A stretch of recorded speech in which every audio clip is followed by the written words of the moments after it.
Welcome to the Whistleblowers. Welcome to the Whistleblowers. Welcome to the Whistleblowers. Welcome to the Whistleblowers. Welcome to the Whistleblowers. Welcome to the Whistleblowers. This is where you'll meet a lineup of refreshing faces around the world. Citizens of the new federal state of China. A group of talented, ambitious, and inspiring individuals. The new Chinese. From artists to entrepreneurs, activists to scientists, investment gurus to chefs. Our guests come from diverse backgrounds and have unique stories to share. Stories you rarely heard before. Filled with challenges, triumphs, and everything between. You'll be blown away by their creativity, passion, and sheer determination to make a difference and to create a better future for all of us. So, get ready to meet the movers and shakers of the world. Hear their stories and get inspired. Join us on this journey of discovery, exploration, and empowerment as we introduce you to the next generation of leaders, innovators, and visionaries. The Whistleblowers!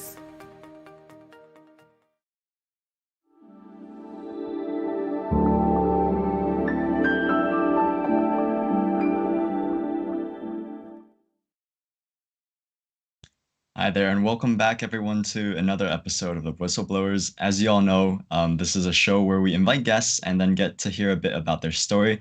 And today we have a very special guest that we both know. Don't we, Rika? Yeah, I've learned about this guest through the Ukraine Rescue Mission frontline videos. In the video, this guest was handing out brochures to the refugees at the Poland border. And also, when she was asked about why she went to Poland to volunteer, she said that it was because she has friends there. It's really my pleasure to meet this person and Max in person in Toronto. Let's now introduce her. Her name is Feather. Hi everyone. Hi Max. Hi Rika. Thank you so much for having me on today's Whistleblowers show. My name is Feather. Nice to see you all again. Nice to see you as well. Good evening, Feather. So a little bit about Feather and we actually all come from Canada and we've met in person before. And I had the pleasure of working with Feather in the June 4th celebration as well, and we'll definitely get to that in a little bit. Yeah, you guys did a great job. Oh, thank you, Rika. Thank you. It was nerve-wracking to be in front of so many important people, but I think the celebration overall was a very fantastic one. We're very well prepared. But anyway, yeah, we've actually met in Toronto as well. We've all had a bit of fun. We're all friends, and interestingly, Feather, I've heard about you before. In fact, like early 2022, when the Ukrainian rescue mission was about to happen, I was supposed to go, and my mom actually mentioned that there was a fresh face in who went to U of T, someone about your age, and she was like trying to force me to go because like she was afraid that I'd be lonely there with no one to talk to. But like that's the first time I heard of Feather, so. If possible, Feather, would you be able to share some of your experiences in the Ukraine rescue mission, maybe starting with how you heard about it and like what prompted you to want to be there on the front lines? Right. Well, I heard about it because of my parents, because they're also the fellow fighters from New Federal of China, the whistleblower movement. And one big reason that I decided to go was because, as Rika mentioned, I had a friend's family over Ukraine at that time, and they've gone missing for over a week, and they have completely lost contacts with their family in Canada. So then I heard this great opportunity to go to help the Ukrainians, and I thought, oh, maybe I'm lucky enough to contact them, maybe to help them out.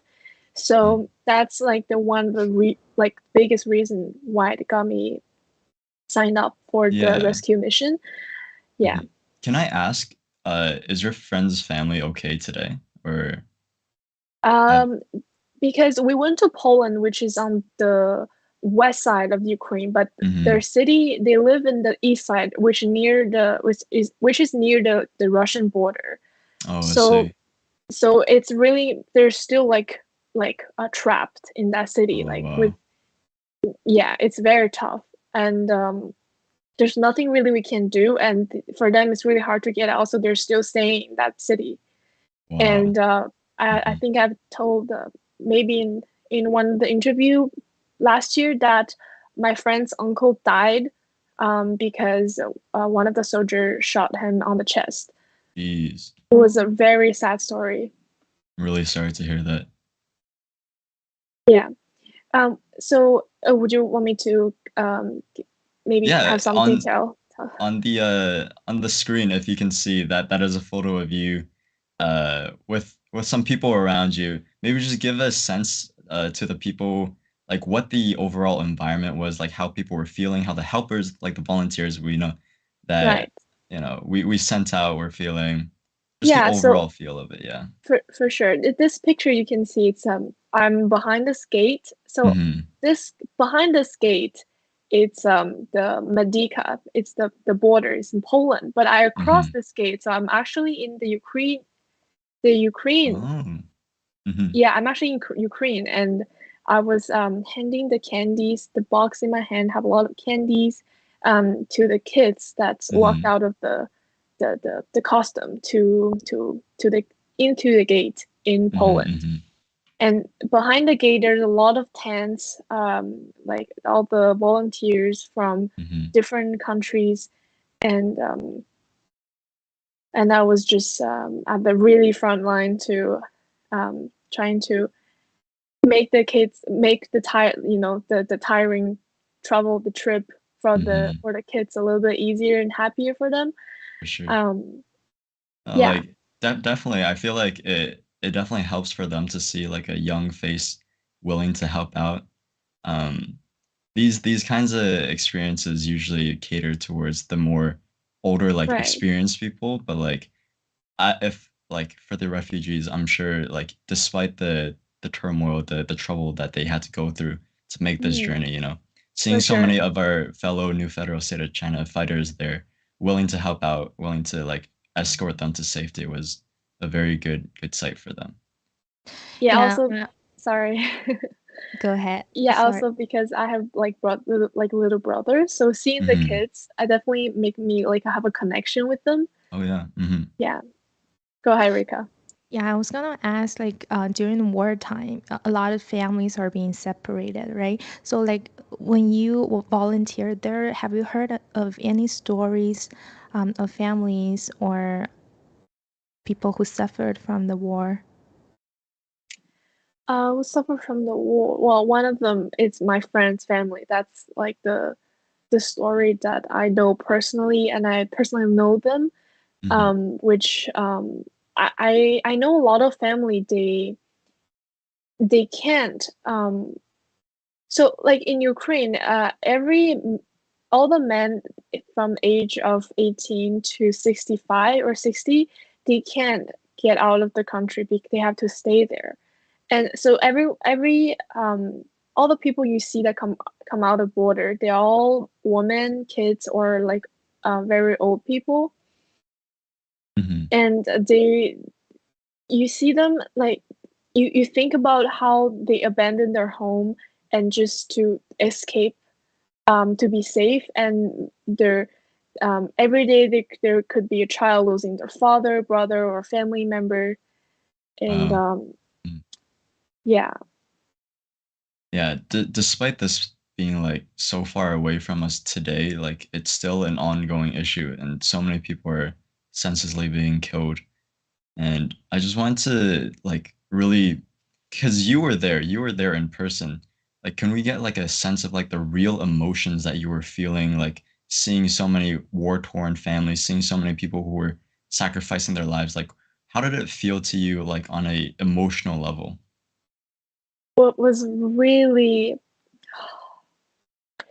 I'm trying to think of the moment where I was talking to this old lady Hmm. um, who we helped to stay in a hotel, and Hmm. who we got tickets to fly to Canada to reunite with her son, Right. and we were asking a bunch of like questions about, oh, where you were from and how it is your home now, and she just started crying, like sobbing, Hmm. like crying really hard. And at that moment you just don't know, it's very intense to It see that is, yeah. someone someone that's actually suffered from the war, and how that war has permanently affected one's life. Yeah, it's very intense and sad and devastating for sure. It's very hard on the emotions, that too. For sure. I really thank you for sharing your experiences with us. I think a lot of us growing up, we never had the chance to experience anything like this. We were raised with good families, we were raised in privilege. This kind of things seem a bit like otherworldly to us almost. Like we won't be able to fully understand the emotions that the families feel being in that kind of environment. And it's a very unique experience that you have. I Right. think it's a experience that actually ties into the threat of Taiwanese families today. If Rika, you could go Yeah. into that a little bit. Yeah, like in previous episodes, we talked about the unemployment rate in China and the bank defaults. All those elements contributed to the collapsing economy in China right now. So basically, to solve this pressure, the next step for the Chinese Communist Party is to probably attack Taiwan. In fact, on June 9th this year, the PLA sent 37 aircrafts over to the Taiwan Strait to harass Taiwan. And as we can see on the graph here, we have a comparison graph. On the left is the graph, the flight's path of PLA aircraft on March 15th, and on the right is the flat path on June 9th. So as we can see on the here on the chart, if you can take a look of the two red circles, on March 15, PLA sends 4J11 and 4J16, and on June 9th, it sends 12J11 and 14J16. So that means it's increasingly sending the aircrafts over Taiwan to harass Taiwan. And also, if we take a look at the path on March 15, by the way, that's the day when Miles Guo was taken away. So that's on March 15, the pink route. It only has like one aircraft, but on June 9th, it has 37, or all 37 aircrafts pass that route. That means it's continually harassing Taiwan and keeping the pressure on Taiwan, because whenever the PLA sends the aircraft, Taiwan has to send at least 2 aircrafts to make sure that the Chinese aircrafts are not attacking Taiwan. So by relating to your experience in Ukraine, you're seeing a lot of families being separated and those emotional sufferings. How do you feel about the situation in Taiwan right now, and what do you want to say, Feather? Because I also have friends in Taiwan. Like two of my best friends, one is half Ukrainian and one is Taiwanese, and her family's all in Taiwan. I definitely hope the war doesn't start. That's like like I pray for the war doesn't start. And so we have like our Taiwanese farm that's located in Taiwan. So um so I pray for the war doesn't start, and also pray for their safety, and that the CCP couldn't be taken down sooner, so that Taiwanese people wouldn't have suffered like the Ukrainians, and my Taiwanese family wouldn't be my Taiwanese friend's family wouldn't end up in the same situation as my Ukrainian friend family. For sure. That's my take on it. And I also want to add to that because one of my best friends is also Taiwanese. Like she's very patriotic and very proud that she comes from the Taiwan country, the country of Taiwan. And her family still lives there and has like family business in there.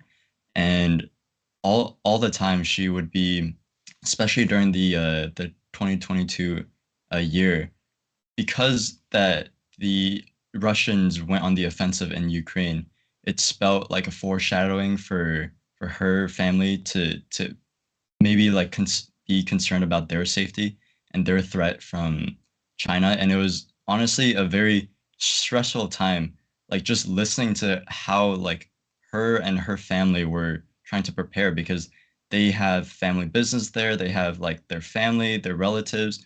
They have their entire lives in Taiwan, and they were really considering if they need to like just drop everything and move somewhere else. So this kind of thing is affecting each individual, each person with their own like friends and family, and it's just heartbreaking to see how much like senselessness just because of the CCP's instability within their own country that they're choosing to put this kind of influence on innocent civilians, innocent countries such as Taiwan. So I definitely feel for that. I mean, that's how dictators do, to always persecute those innocent people, right? So if we look at the next information, actually, other than the hard strategy that China is putting on, like sending aircrafts, it's also using some soft strategies like this. China's Taiwan Affairs Office said it had invited 5,000 Taiwanese to attend this weekend's cross-strait forum in Fujian province. So the spokesperson Zhu said, if we look at the next page, she singled out Xia, who is the vice chairman of Kuomintang, for a mention, while adding the representatives of the business world, social groups, villages, farmers, and religious associations were also welcome. According to Zhu, 1,200 job offers to young Taiwanese would be announced during the forum. Like, after reading about this, why do you guys think the CCP would offer jobs to Taiwan's young people while millions of Chinese fresh grads are suffering from unemployment right now? I think because Taiwan has always been CCP's number one target to invade. Well, after the Hong Kong, it will only accelerate their moves to invade Taiwan. So, in my opinion, offering jobs, like as you said, it's one of the soft strategy. Offering jobs to the young Taiwanese grads, it's a way to infiltrate. When we look back in history, many revolutions started with young people. So it also leads to the education system in mainland China, which we'll discuss after. CCP wants to take over control of the young population in order to take over control of the future Taiwan by offering jobs in the mainland. So I think it's one of the strategy for sure. Yeah.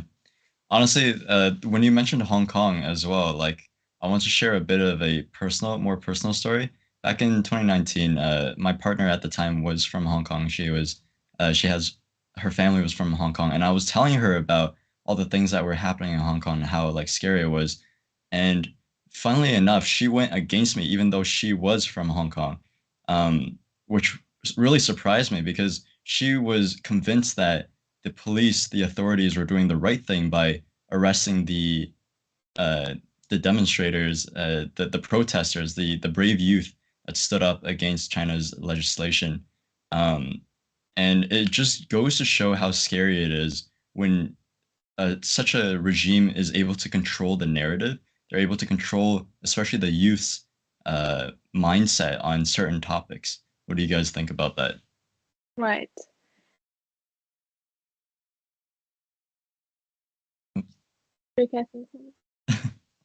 Oh my God, sorry. It definitely happened to me as well. A lot of my classmates agree with the mainstream media's reports that it was the students' fault.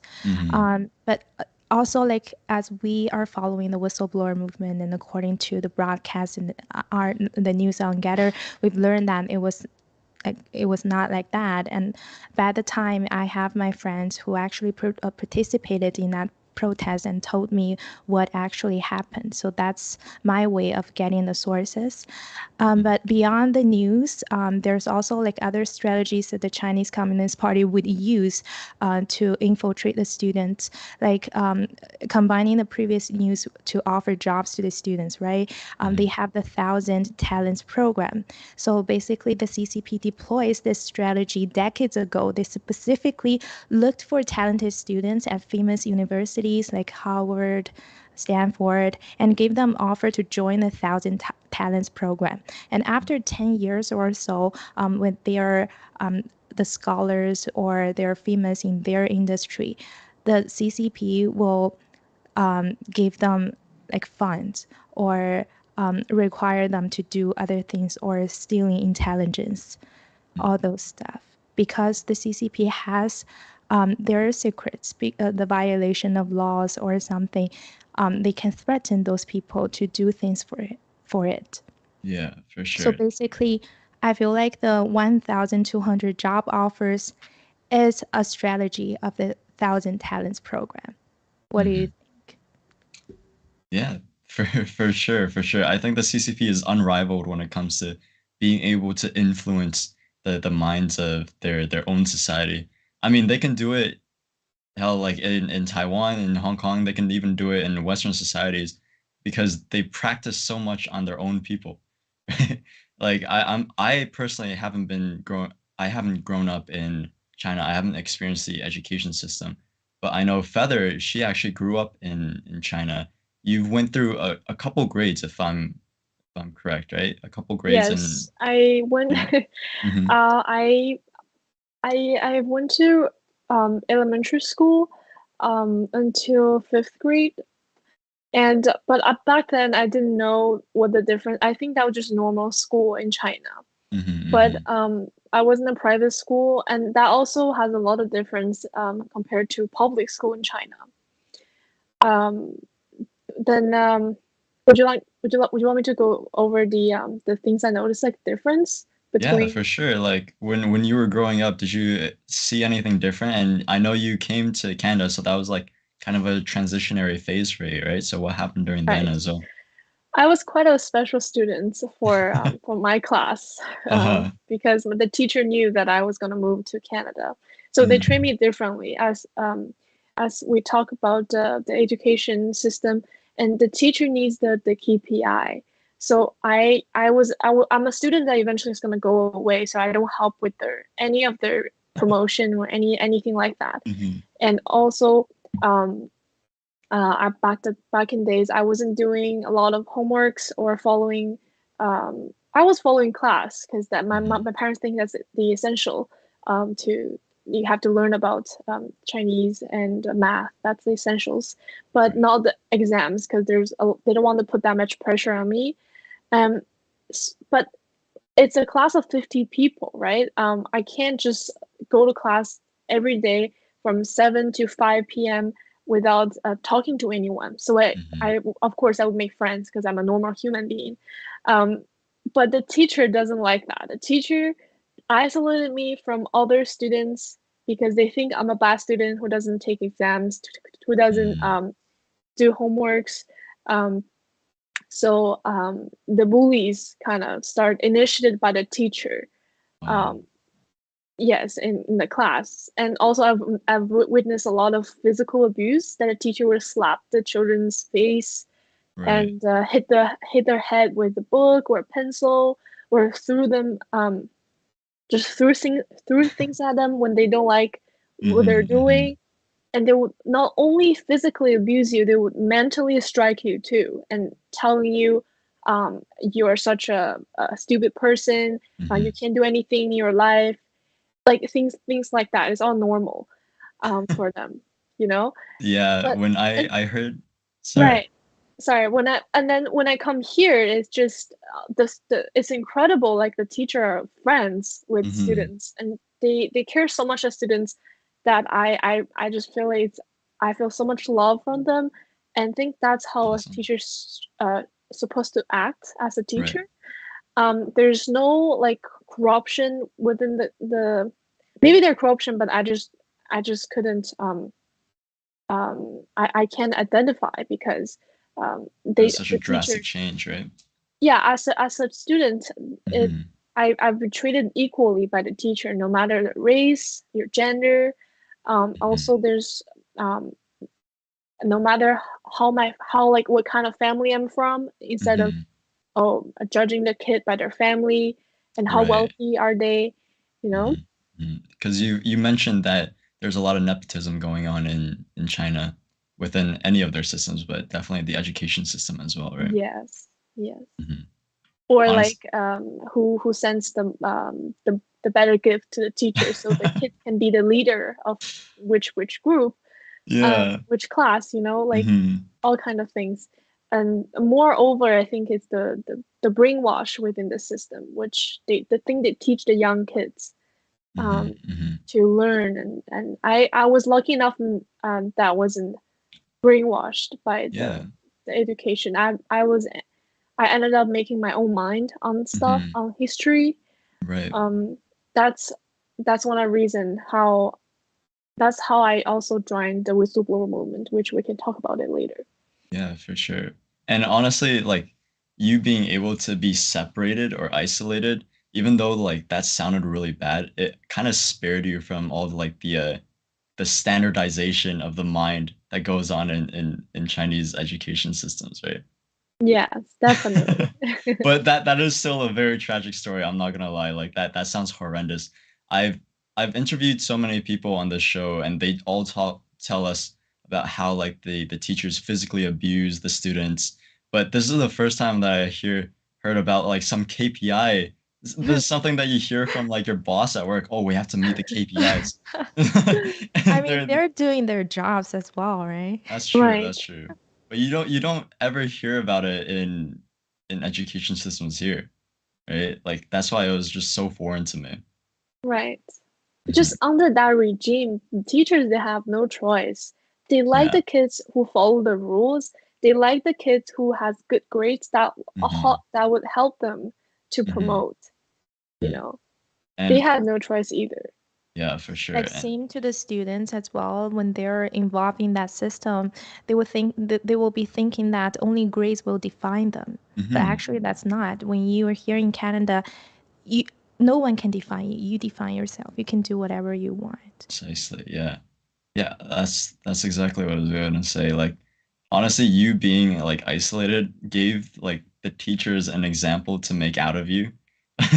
Like for the other students, like, look at her. She doesn't follow like our standardized path of life. Therefore, she's being treated badly. Gave And up. Yeah, Gave yeah, up. all the other she's a bad students were like person. Don't play with her. subconsciously like, oh, I shouldn't be like that. I should work hard, study hard, and then get good grades.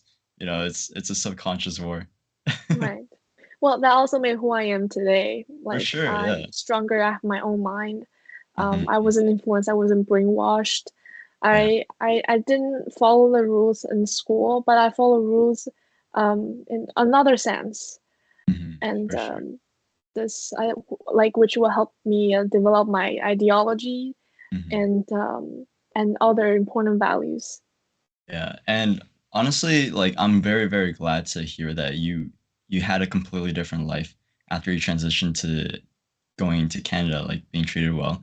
But Rika, you actually told me a story about recently how you attended like a student like political rally of and how did you find the environment there? Could you share some of your stories with us?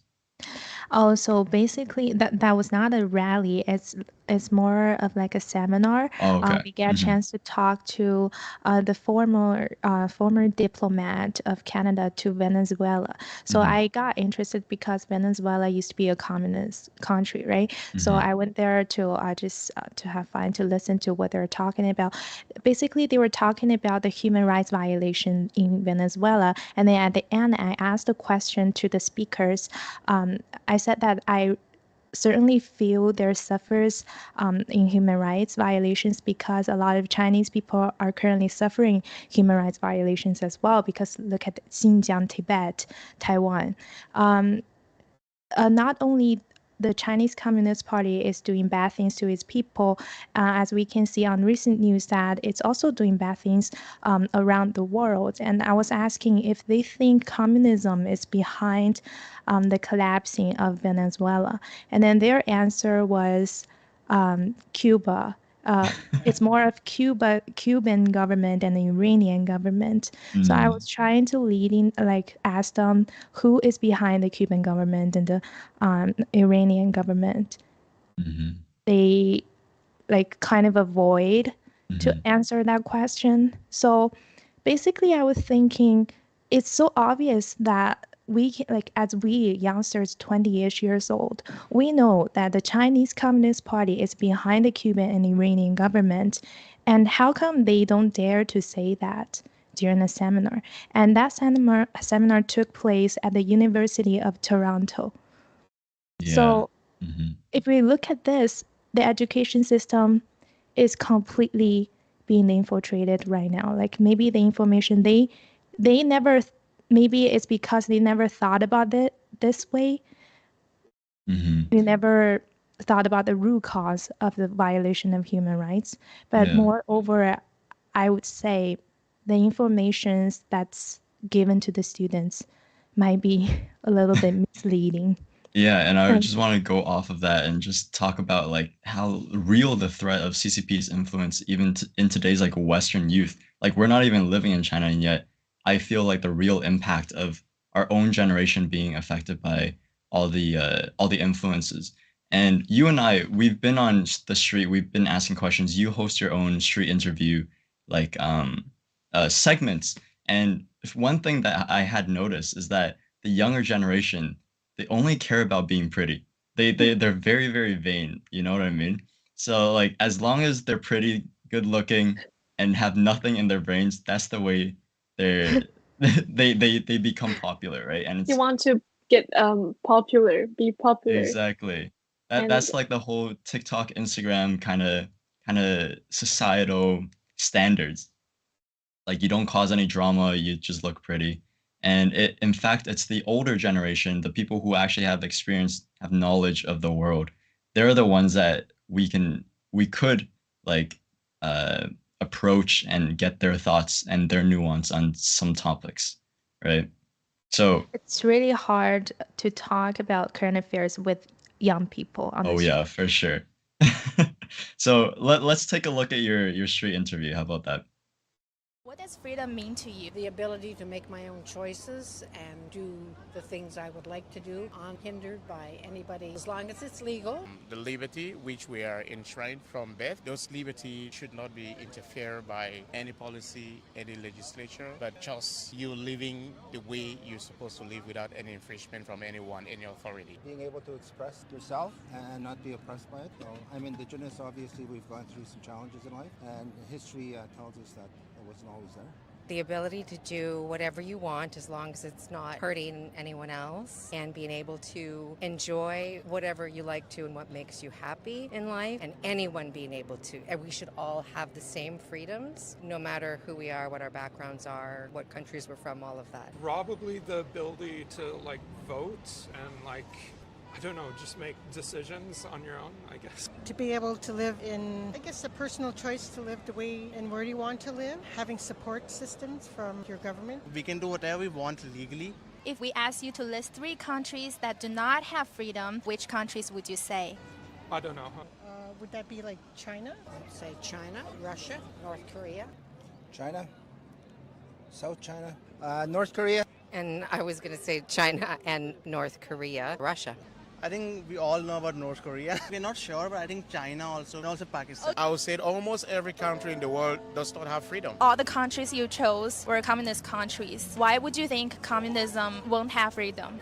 By what I see on the television, what I read in the papers, what I read in the history books, from people who know what they're talking about.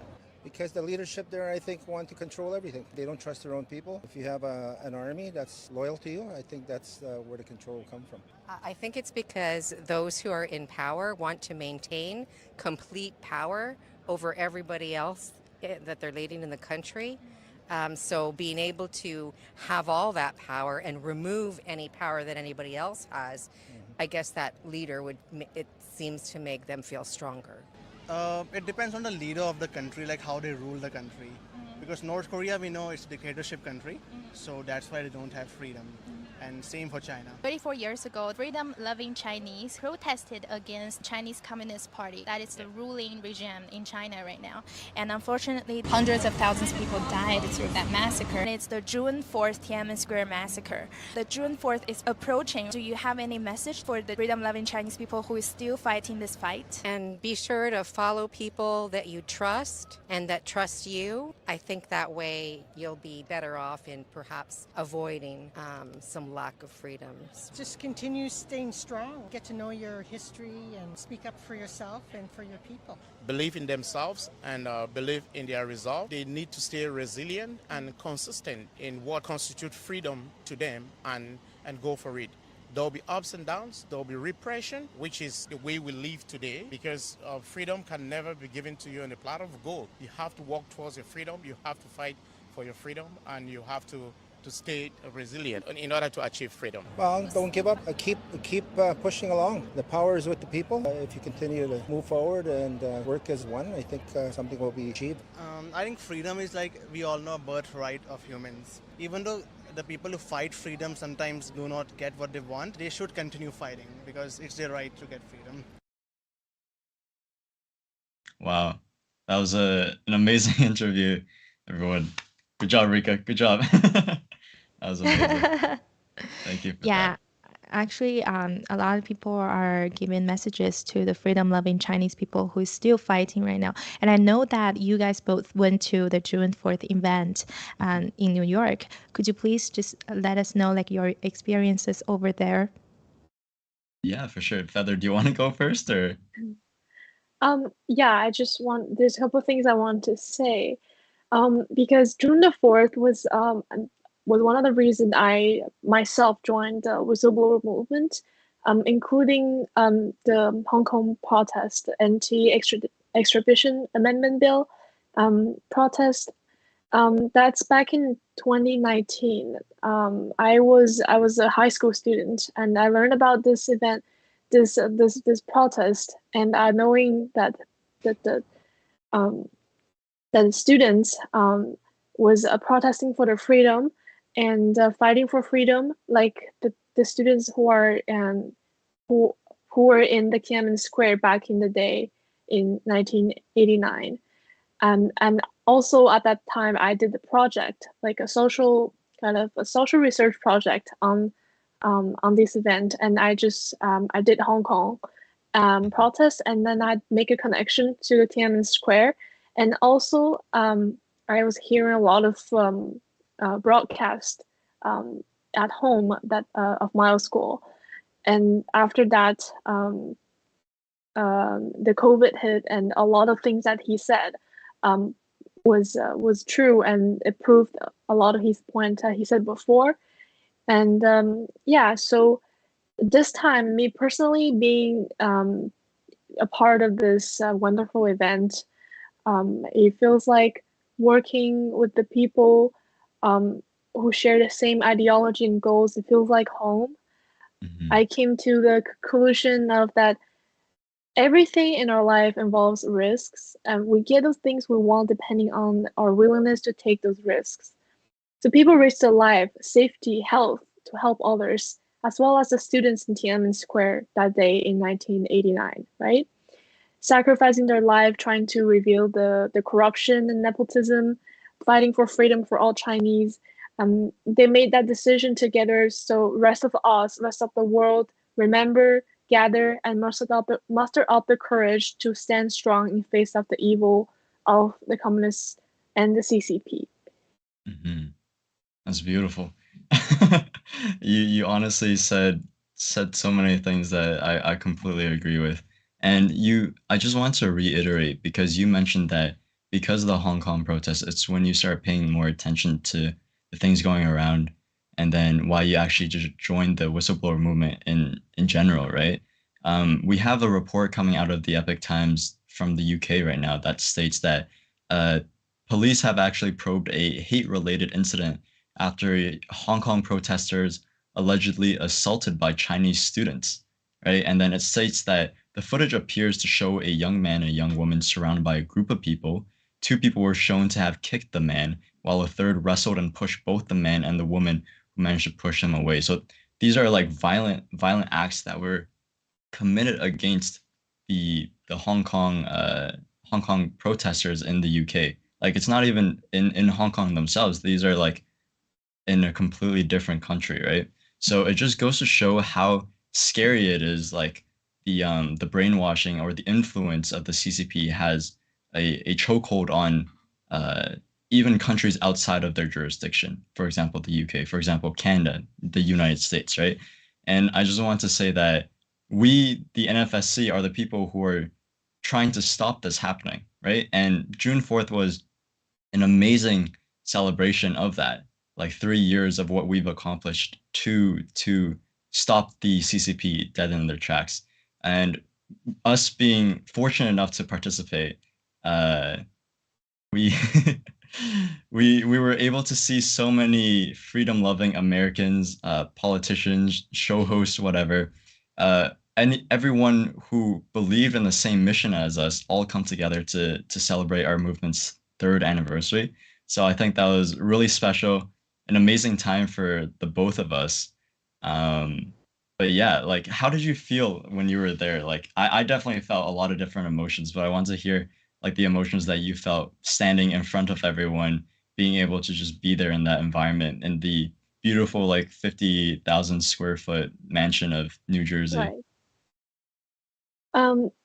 It was I was told to go to help to serve the people.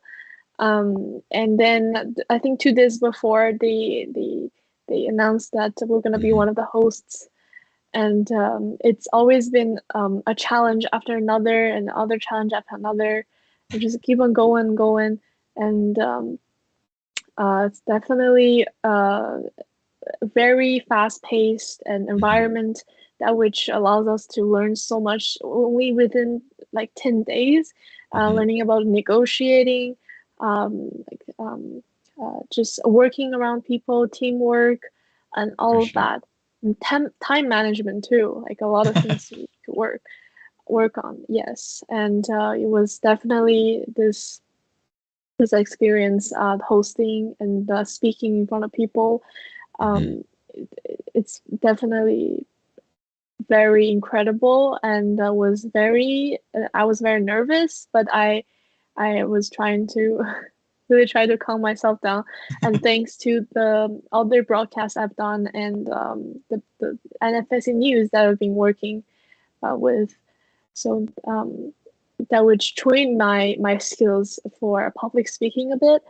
And also, as I was saying in the opening speech, this is not just a celebration of our achievement, but a pledge to continue our fight for justice and freedom, which will lead us towards a brighter America and a brighter future. That's I remember that phrase because we rehearsed it so many times. I remember that phrase. Right. It's true. It is definitely, yeah. And we see so many of our younger generations starting to step up, like you and I, Rika with her street interview. Rika does a lot of things actually. Rika, how did you find June 4th for you? What were you feeling? I feel so touching for some reasons because I saw many new faces like you and Feather, Alistar, and a lot of second generation at the place I know. And then also, I have to keep our audience in mind that all not professional people. We're here, we're there. We're doing this broadcast is because we have the same beliefs. We know that communism is evil. We wanted to just use a tiny bit of our own forces to contribute to the taking down the CCP movement. So that's why it's so touching to me seeing a lot of people, even though they cannot speak perfect English or they cannot speak perfect Chinese, they're standing there on the stage to express themselves. So the united forces makes me feel so, yeah. I completely agree. Thank you. Thank you, Rika. Yeah, definitely. Yeah, we are not professionals. We have like no like monetary gain or whatever from doing these things. We do it solely because we believe in a vision, right? We believe in a promise to take down the CCP. But other than that, we are running out of time, so I want to give Feather one last chance to say anything that you want to our lovely audiences today, just to end it off. Right. Lastly, I want to say it's definitely fascinating to see how powerful the faith of taking down the communism can be that that can unite thousands and millions of people together to fight for freedom and justice. For sure. Yeah. Well, thank you so much for coming on the show, Feather. It was great to have you on the show. It was great seeing you in person as well. Great working with you. Please make sure to follow us on our Getter to stay in touch. And thank you again for tuning in to another episode of The Whistleblowers. Be sure to tune in next week at the same time, Wednesday at 9:15 p.m. And you will never guess who we'll be interviewing next. So thank you again and have a great night. Thank you for watching. Thank you, Max, and thanks, Rika.